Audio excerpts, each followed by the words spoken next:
지금 시간 하나님의 말씀을 읽고 듣도록 하겠습니다. 고린도전서 5장 1절에서 8절입니다.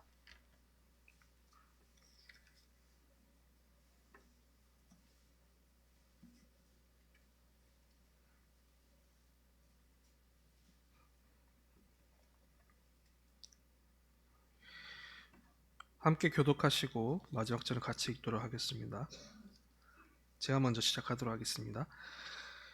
너희 중에 심지어 음행이 있다함을 들으니 그런 음행은 이방인 중에서도 없는 것이라. 누가 그 아버지 아내를 취하였다 하는도다.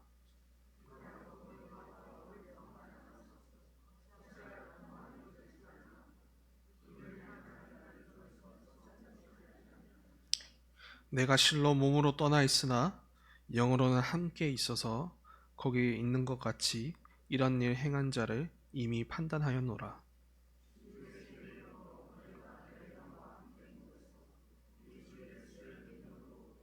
이런 자를 사탄에게 내주었으니 이는 육신은 멸하고 영은 주 예수의 날에 구원을 받게 하려 함이라.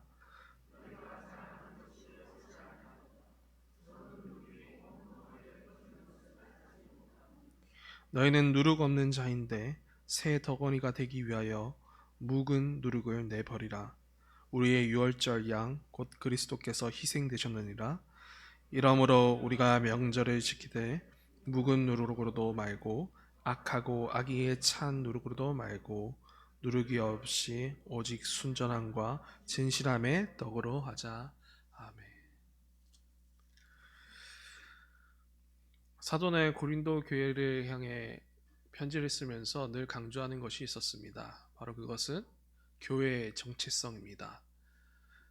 그걸 가장 잘 보여주는 구절이 고린도전서 3장 16절에서 17절의 말씀입니다. 한번 함께 읽어보실까요? 앞에 띄워주시겠습니까? 네. 고린도전서 3장 16절에서 17절입니다. 같이 읽도록 하겠습니다. 너희는 너희가 하나님의 성전인 것과 하나님의 성령이 너희 안에 계시는 것을 알지 못하느냐? 누구든지 하나님의 성전을 더럽히면 하나님이 그 사람을 멸하시리라. 하나님의 성전은 거룩하니 너희도 그러하니라. 아멘. 교회는 그저 모인 공동체가 아니라 이 말씀처럼 성령 하나님이 거하시는 공동체, 곧 하나님께서 함께 하시는 거룩한 공동체입니다. 그래서 교회는 거룩해야 합니다. 각 개인으로서 그리고 함께 모인 공동체로서 거룩하길 힘써야 합니다. 혹여 누군가 이 하나님의 성전을 더럽힌다면 하나님께서는 이런 경고를 남기셨습니다. 자신께서 가만히 있지 않으시겠다라고 하시면서 더럽힌 자를 멸하신다라고 말씀하십니다. 이렇게 거룩은 교회의 표지이고 결코 잊어버리지 말아야 할 정체성입니다. 하지만 오늘날 우리가 마주한 이 교회의 현실은 어떻습니까?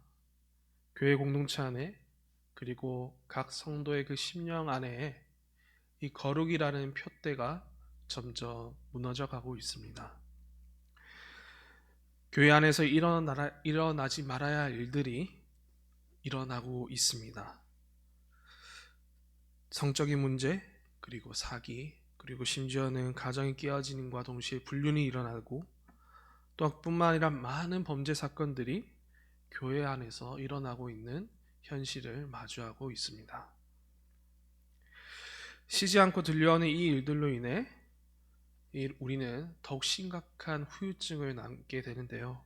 그것은 바로 거룩에 대한 우리의 열망이 꺾인다는 것입니다. 원래 교회는 이런 일들이 일어날 수 있다라고 또한 생각하게 되고 또한 거룩을 향해 오히려 안주하는 우리의 모습들을 보게 됩니다.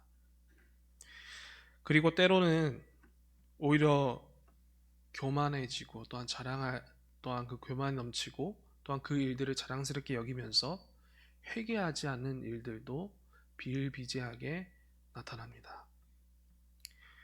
그러므로 고린도전서 5장을 통해서 오늘은 우리가 8절까지 읽었지만 우린 전체적으로 다 살펴볼 텐데요. 이렇게 고린도전서 5장을 통해서 다시 거룩을 향한 경종을 울리고자 합니다.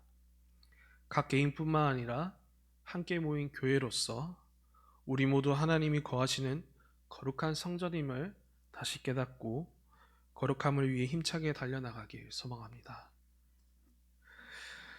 고린도 도시는 문란한 도시였습니다.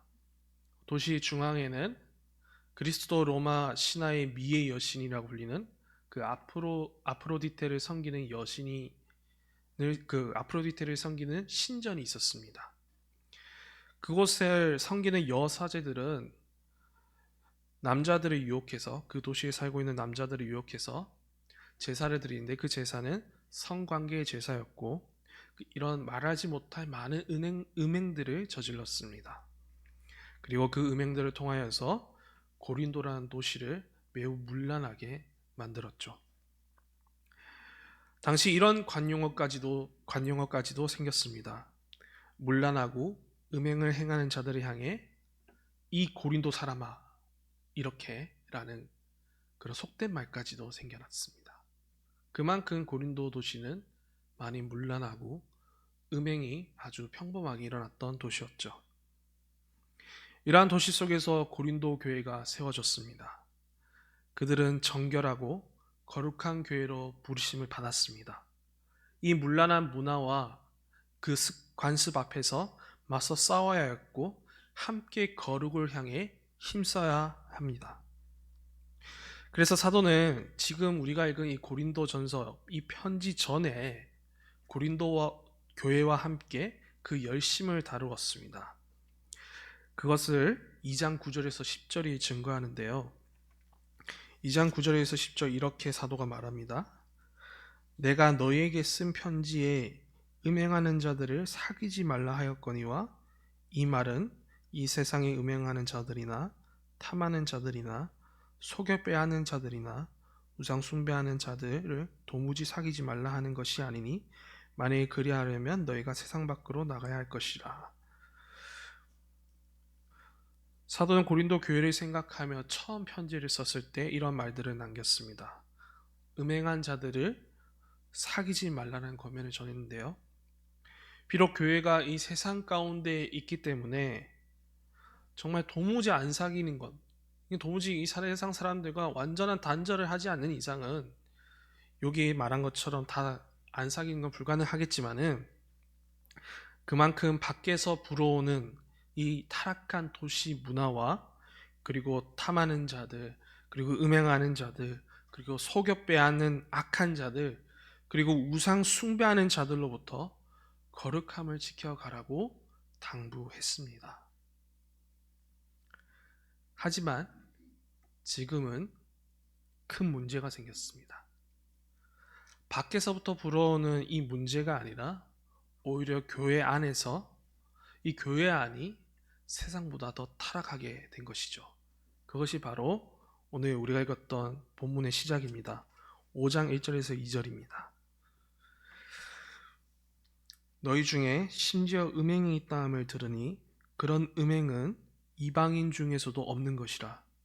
누가 그 아버지 아내를 취하였다 하는도다. 그리하고도 너희가 오히려 교만하여져서 어찌하여 통한이 여기지 아니하고 그 일 행한 자를 너희 중에서 쫓아내지 아니하였느냐.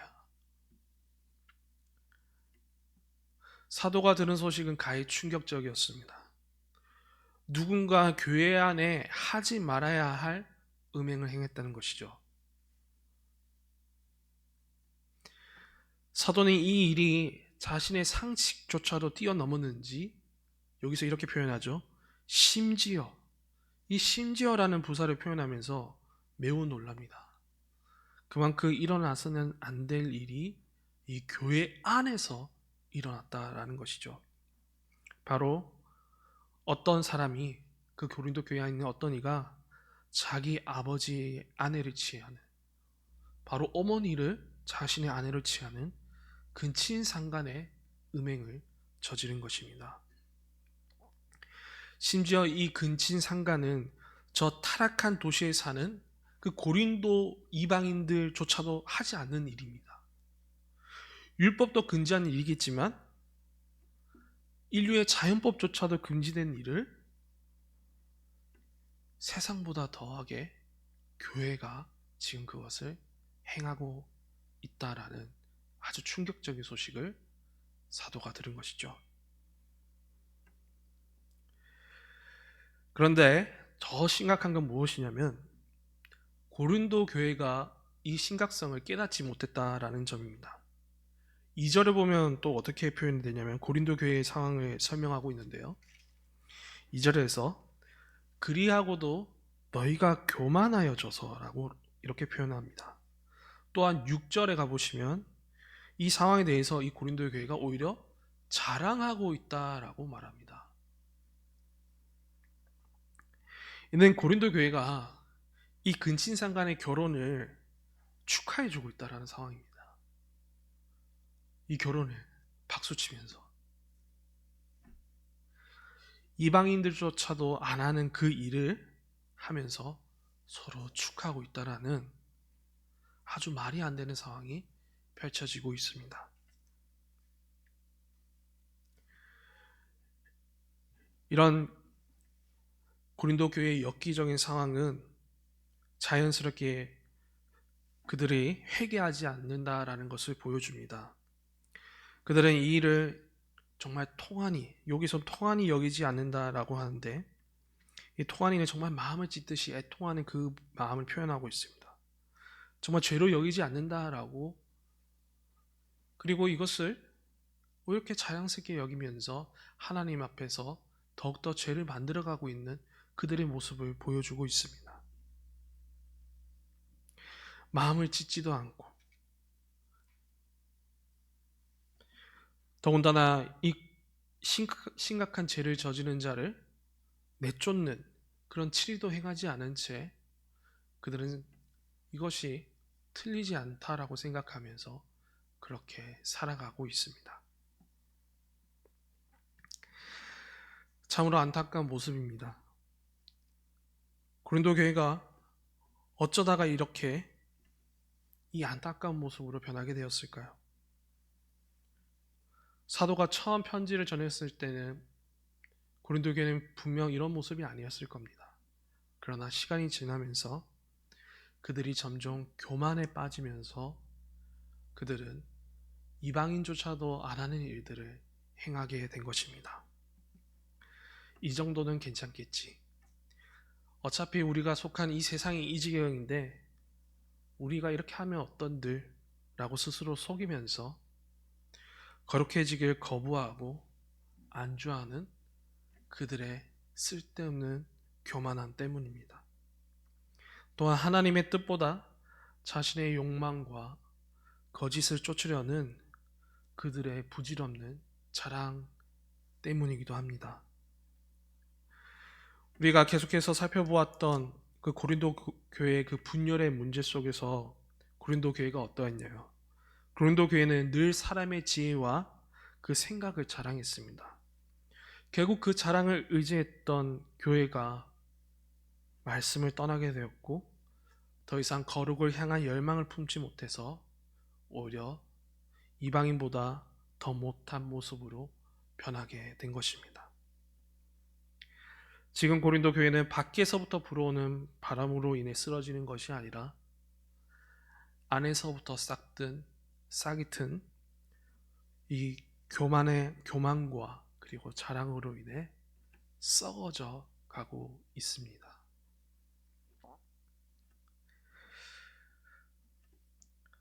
주 안에서 사랑하는 여러분, 이처럼 우리도 우리의 교만과 그리고 이런 쓸데없는 자랑 때문에 바깥 세상 사람들조차도 안 하는 그런 악한 일에 앞장서면서 안에서부터 썩고 있지 않습니까?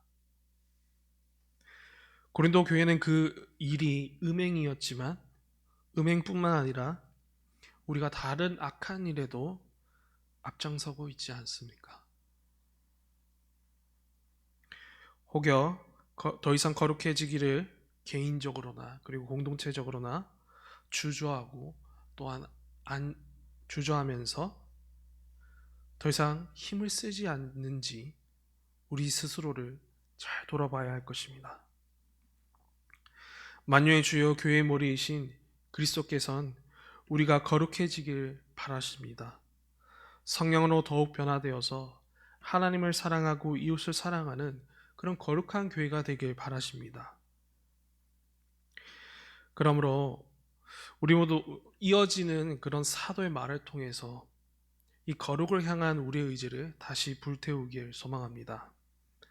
그리고 함께 이 교만과 자랑을 버리고 거룩해지길 바라는 기도를 이 밤의 기도 제목으로 우리 모두가 삼아갔으면 좋겠습니다.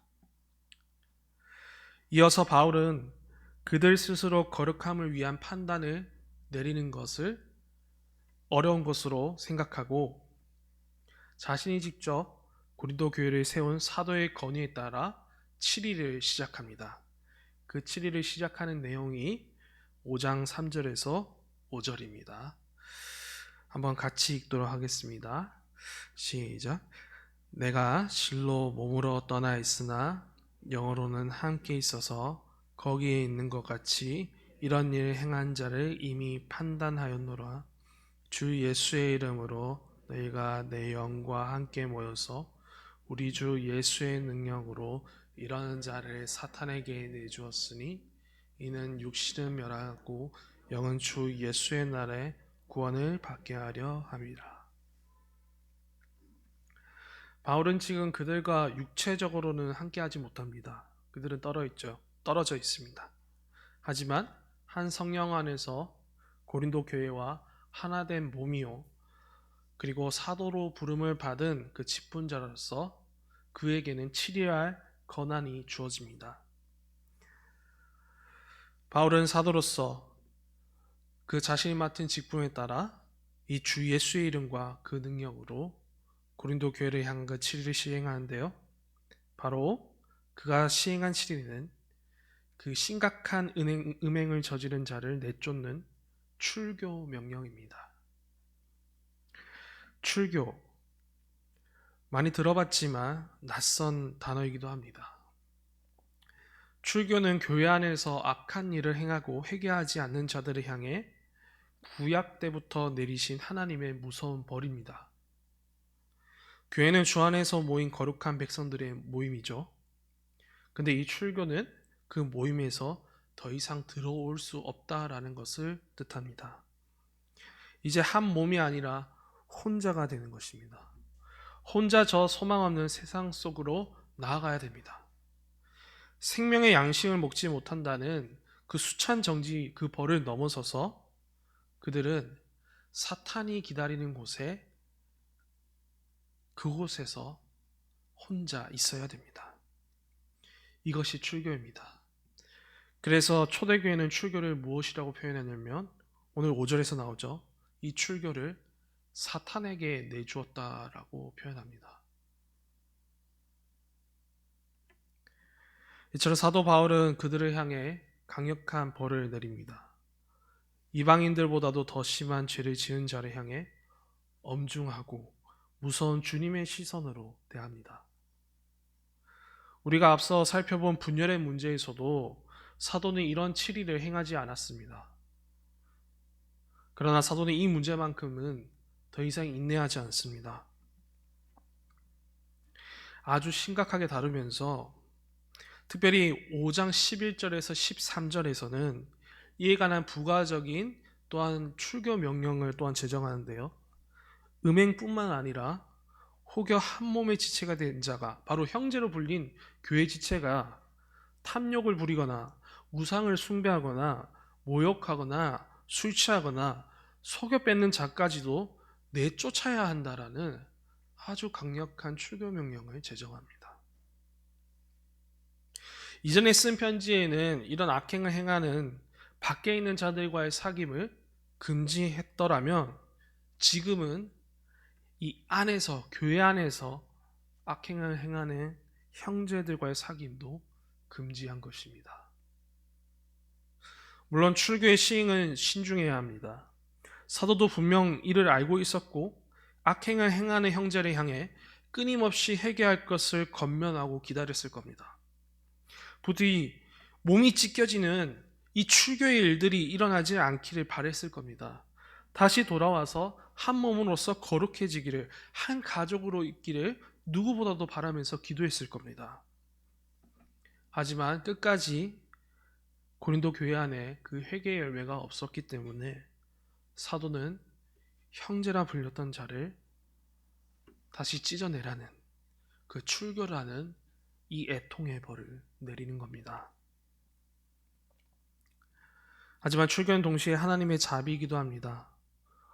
5장 5절 후반절에서는 이 출교의 목적을 이렇게 설명하는데요. 이는 육신은 멸하고 영은 주 예수의 날에 구원을 받게 하려 함이라. 출교를 당한 자는 이 벌을 통해 자신의 죄를 뉘우칠 기회를 가지도록 하고, 공동체는 그 죄를 방조한 일을 뉘우치고 내쫓은 형제가 회개하고 돌아오도록 함께 기도하면서 그 육신, 그 죄성을 뜻하는 그 육신이 멸하기를 함께 기도하고, 또한 영이 주 예수 그리스도의 날에 구원받도록 함께 그 주님 앞에서 애통하며 그 시간을 보내라는 그 말을 이렇게 적어두면서 그 출교의 목적을 드러내고 있습니다. 정리하자면 이 출교의 벌은 사도가 내린 극단의 처방이기도 하면서도 마지막 하나님의 자비이기도 합니다. 자신의 몸을 주님께서 직접 찢어내라는 이 출교의 벌이 이 고린도 교회 가운데 이루어지고 있는 것이죠. 자기 몸을 직접 찢어내시는 애통의 일들을 하시는 것. 그런데 우리는 이렇게 또 돌아보면 굳이 이렇게까지 주님께서 하셔야 되느냐라는 질문이 들기도 합니다. 굳이 주님께서는 왜 이 형제를 쫓아내라고 하시는 걸까? 그 이유에 대해서도 사도가 설명합니다. 그 이유가 다음 6절에서 7절에서 계속 드러나는데요. 그 이유는 교회가 누룩이 없는 거룩한 주님의 몸이기 때문입니다. 또한 그 주님과 함께 교회는 거룩한 혼인잔치에 참여한 거룩한 신부이기 때문에 끝까지 회개하지 않는 자를 향해 이 마지막 자비로서 그리고 극단의 조치를 내리는 겁니다. 6절과 7절에서 이렇게 설명되는데요. 너희가 자랑하는 것이 옳지 아니하도다. 적은 누룩이 온 덩어리에 퍼지는 것을 알지 못하느냐. 너희는 누룩 없는 자인데 새 덩어리가 되기 위하여 묵은 누룩을 내버리라. 우리의 유월절 양 곧 그리스도께서 희생되셨느니라. 사도는 거룩한 교회, 이 거룩한 교회를 설명하기 위하여서 유월절 식탁으로 안내합니다. 출애굽 당시 하나님은 이스라엘 백성들을 향하여서 이런 말씀을 남기셨습니다. 그들이 이 이집트에 내리는 마지막 재앙을 피하도록 하나님께서는 그들이 어린 양을 죽여서 그 피로 문설주에 바르고 함께 식탁에 모여 서로 누룩 없는 빵을 떼며 먹으라고 하셨습니다. 이를 통하여 하나님은 그들이 심판을 피하게 만드셨고, 그리고 거룩한 하나님 나라의 백성임을 그들에게 확인시켜 주셨습니다. 이처럼 교회는 불의와 악행으로 가득한 세상으로부터 어린 양 주 예수 그리스도의 희생으로 건짐을 받은 거룩한 나라의 백성들입니다. 그리하여 그들은 그리스도의 살과 피를 먹고 마시는 그 구원의 식탁에 함께 참여한 자, 그리고 누룩 없는 새 덩어리요 새 백성입니다. 또한 교회는 어린 양 주 예수 그리스도와 함께 그 식탁에서 하나가 된 혼인잔치에 참여했습니다. 그러므로 교회는 그리스도와 결혼한 거룩한 신부요 하나된 몸입니다. 그렇게 사도는 말합니다. 우리는 그리스도의 희생으로 본래 누룩 없는 거룩한 신부이기에 지금 우리 안에서 자라나는 이 묵은 누룩을, 그리고 그런 죄악을, 그리고 우리 안에 있는 어리석음을 내버리자라고 말합니다. 교회는 적은 누룩이라도 허용해서는 안 된다라고 하면서 이 작은 누룩이 온 빵이 퍼지듯이 죄가 자라서 우리 안에 썩게 두지 말도록 하자라는 사도의 간절한 당부가 이 말씀 가운데 들어 있습니다. 늘 우리 자신과 공동체 스스로가 살펴 이 묵은 누룩을 버리는 회개의 실천이 있어야 하는데, 만약 그렇지 않는다라면 여기서 보았던 것처럼 교회는 자기 형제를 내쫓아야 하는 그런 안타까운 그 애통스러운 출교의 별까지도 시행할 수밖에 없다는 것을 보여주고 있습니다.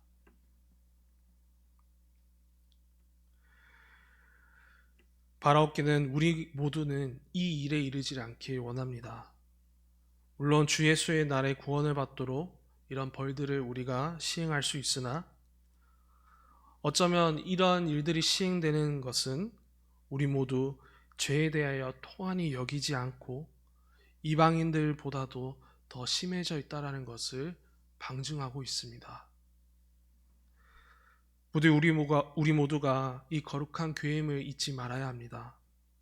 우리가 주님의 거룩한 몸과 그리고 하나 된 교회로서, 그리고 그 구원의 식탁에 참여한 거룩한 신부로서 순전하고 그리고 진실된 교회가 되어야 합니다.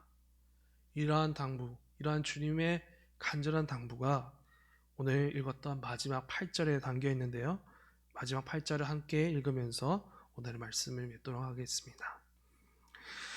이러므로 우리가 명절을 지키되 묵은 누룩으로도 말고 악하고 악에 찬 누룩으로도 말고 누룩이 없이 오직 순전함과 진실함의 떡으로 하자. 아멘. 사도의 당부는 우리 주님께서 자신의 몸된 교회를 향한 당부이기도 합니다. 그러므로 주님은 이 말씀을 통해서 이렇게 말씀하십니다.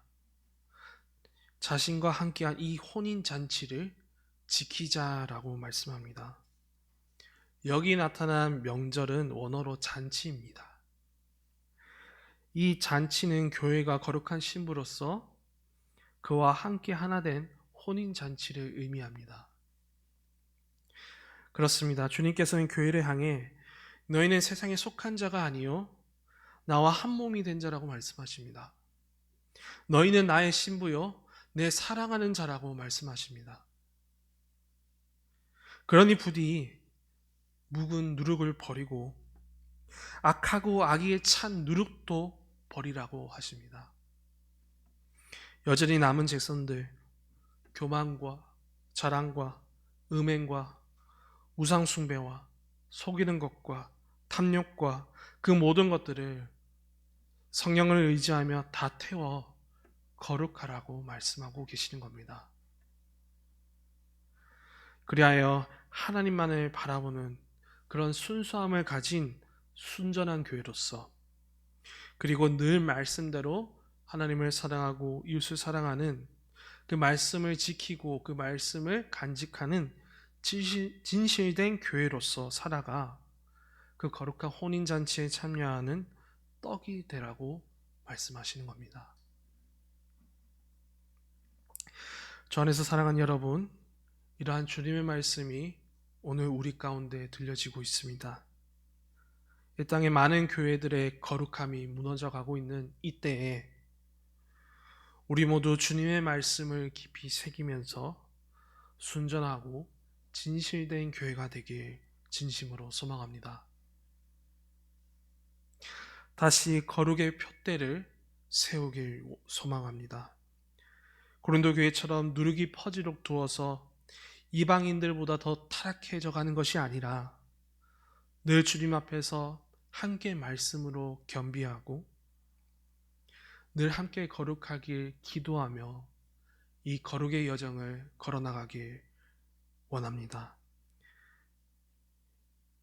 그러므로 우리는 지난 주일에 살폈던 빌라델비아 교회처럼 늘 하나님 앞에서 충성된 종으로 칭찬받을 것임을 믿어 의심치 않습니다. 우리 안에 있는 묵은 누룩, 악하고 악에 찬 누룩을 모두 우리 주 예수 그리스도의 이름을 의지하여 버리고 주와 함께 거룩한 잔치에 참여하여 순전하고 진실된 교회가 되길 주님의 이름으로 축복하며 오늘 이 밤에 함께 기도하길 소망합니다. 지금 이 시간